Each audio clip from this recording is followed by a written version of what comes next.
Kinisa ko na yan.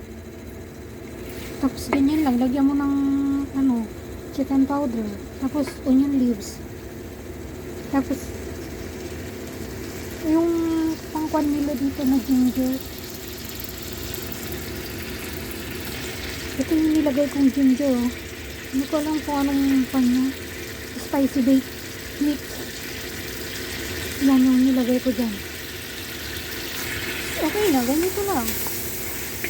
Ito lang yung tubig, tapos kunting lagyan ng ano, lagyan ko ng kunting ito.